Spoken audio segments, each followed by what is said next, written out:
Disaster was averted, but the nightmare is still there and keeping us up at night. The Imola race distanced Ferrari from the specter of total collapse, and the skill of Lewis Hamilton and Charles Leclerc helped us forget, for a few hours, a situation that remains critical and inexplicable.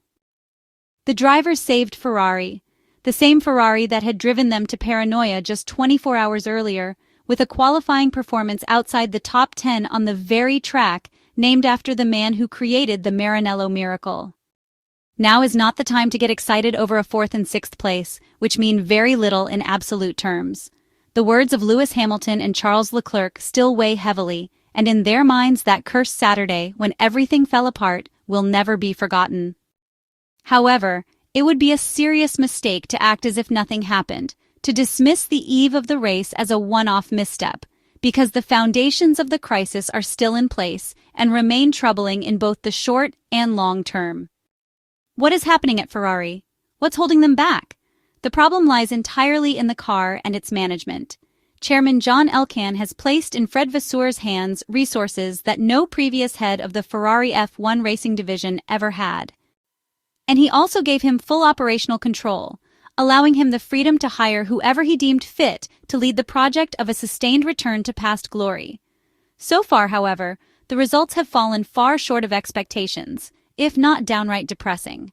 The most decorated driver of all time was signed, and not exactly on a shoestring budget, as the late Gianni Agnelli would have said. But hearing Lewis Hamilton admit on the eve of Imola that he's devastated is something that makes your arms drop in disbelief. Charles Leclerc put his finger right on the sore spot, speaking of a car that is capped and unresponsive to changes or upgrades. In other words, mistakes were made in management, the wrong people were chosen, Adrian Newey was passed over with an inexcusable level of carelessness, and perhaps, actually, without a doubt, those in charge failed to understand the subtle dynamics one must respect when working at Maranello. So, it is necessary to return to the technical talent market as soon as possible and hopefully make the right hires in order to escape a darkness that has enveloped everything for decades now, along with postponed promises that no one believes in anymore. The paradox is that Ferrari actually held its own in the Imola race. Without the tactical mishaps caused by the virtual safety car, Charles Leclerc might have challenged Oscar Piastri for 3rd place. And regarding the incident with Alex Albon and his subsequent dropback, we'll just say that in certain cases, when there is clearly no intent to cause harm, it might be better to let it go. Charles Leclerc's pace after the first stop had him in full contention for a podium spot. Only the retirement of Oliver Bearman and the resulting virtual safety car disrupted the Monegasque's plans. However, his pace never dropped, and he stayed within reach of the top 3 until the final laps, when he had to fend off an attack from Alexander Albon on fresh tires. The key moment, when Charles Leclerc, while defending, forced his rival onto the gravel, remained a point of controversy. The interpretation of the move was neither straightforward nor easy, possibly due to the complex guidelines issued by the FIA.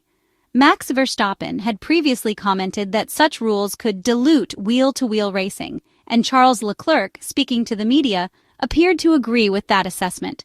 He acknowledged that Max Verstappen's remarks held truth, explaining that drivers always keep the rules in mind and try to work within or around them, which he said was exactly what he attempted to do.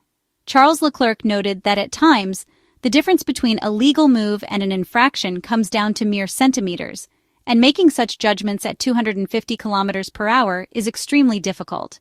In his view, he had stayed within the limits, even if it didn't appear that way from the outside, given the other car had ended up in the gravel.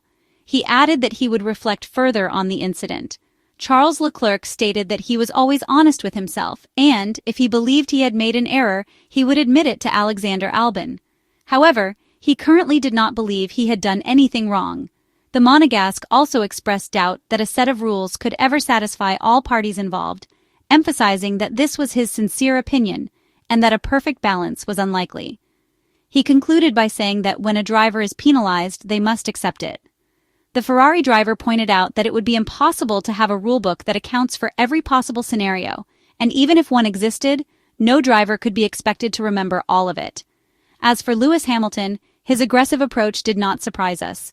He had something to prove to the Italian crowd, and he did. His message was clear.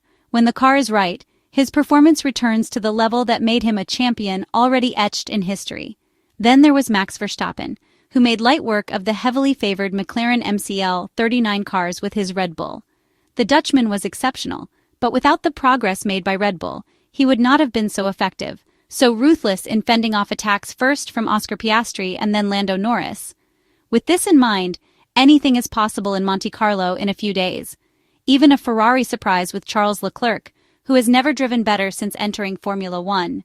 But despite his constant commitment at the limit of risk, he finds himself 85 points behind leader Oscar Piastri after just 7 races. Numbers that need no further comment. Ferrari therefore stays the same. That is the most important message from the Formula One weekend, which was held at the 4.909-kilometer Autodromo Internazionale Enzo A. Dino Ferrari. The Emilia-Romagna Grand Prix wrote one of the most bitter chapters in the recent history of the Italian side. In qualifying, both cars were eliminated in Q2, with Charles Leclerc and Lewis Hamilton ending up in 11th and 12th position, a result that marks a new sad negative record for Maranello on the circuit named after Enzo and Dino Ferrari. And fans are losing their patience. The prancing horse, which for years has seemed specialized in rewriting its own records in a negative direction, left its fans stunned. The grandstands, usually a sea of red flags, fell silent on Saturday, an image that says it all. On social media, criticism from fans reached rarely seen levels. It is clear that the bond between the Maranello team, Formula One, and its public, especially in Italy, is fraying. In Maranello, however, they seem to live in a parallel reality, apparently unable to grasp the seriousness of the situation. The team's optimistic narrative, led by the comments of Vasseur, may have its reasons to exist, but the reality clashes with the facts, fueling heated criticism. Sunday went slightly better, but mediocrity is the best Ferrari can currently aim for.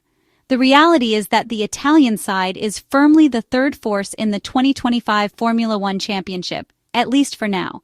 Unless something drastic changes at the Circuit de Catalunya in Barcelona, the SF25 single-seater appears stuck in its development while everyone else keeps moving forward.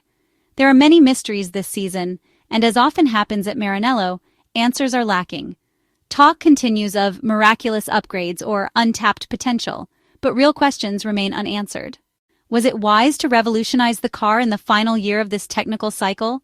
Is it right to pin all the blame on former Ferrari technical director Enrico Cardile? And if the Italian aerodynamicist has moved to Aston Martin, is it possible no one was checking his work? Furthermore, once the problem was identified, why is Ferrari taking an eternity to respond? And why, while other teams are introducing constant aerodynamic updates, is Ferrari stuck with the same car from the start of the 2025 Formula One season? Returning to Ferrari's future, the gap between expectations and results is becoming more and more evident. The most crucial aspect is to understand the roots of this long drought, its deeper causes, and possible solutions, including the internal dynamics of the sporting management.